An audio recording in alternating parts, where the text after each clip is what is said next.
Kuonesha uzito wa ibada hii, ndugu Muislamu, ndani ya Qur'ani hakuna surati sala, ndani ya Qur'ani hakuna surati zaka, ndani ya Qur'ani hakuna surati saum, ndani ya Qur'ani hakuna surati al-jihad, ndani ya Qur'ani hakuna surati shahada, lakini ndani ya Qur'ani kuna surati al-hajj.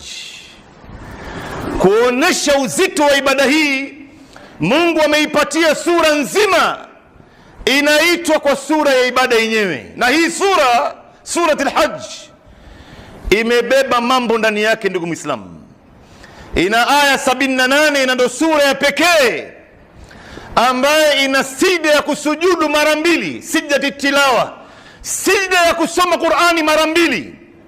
Hakuna sura ambaye ina sijda ya kusoma Qur'ani mara mbili isipokuwa surati al-hajj, kuonesha uzito wake. Hii sura wanatafsiri wanazuoni kama alivyotaja Imamu Sobuni, anasema ni miujiza ya Qur'an. Katika miujiza ya Qur'an anasema ya kwamba kabla ya surati al-hajj, nyuma yake kuna surati al-anbiya ambayo ina aya 112, kisha inakuja surati al-hajj ambayo ina aya 78. Baada ya surati al-hajj inakuja surati al-mu'minun ambayo ina aya 118. Baada ya surati al-mu'minun inakuja surati an-nur ambayo ina aya 64. Kisha inakuja surati al-furqan.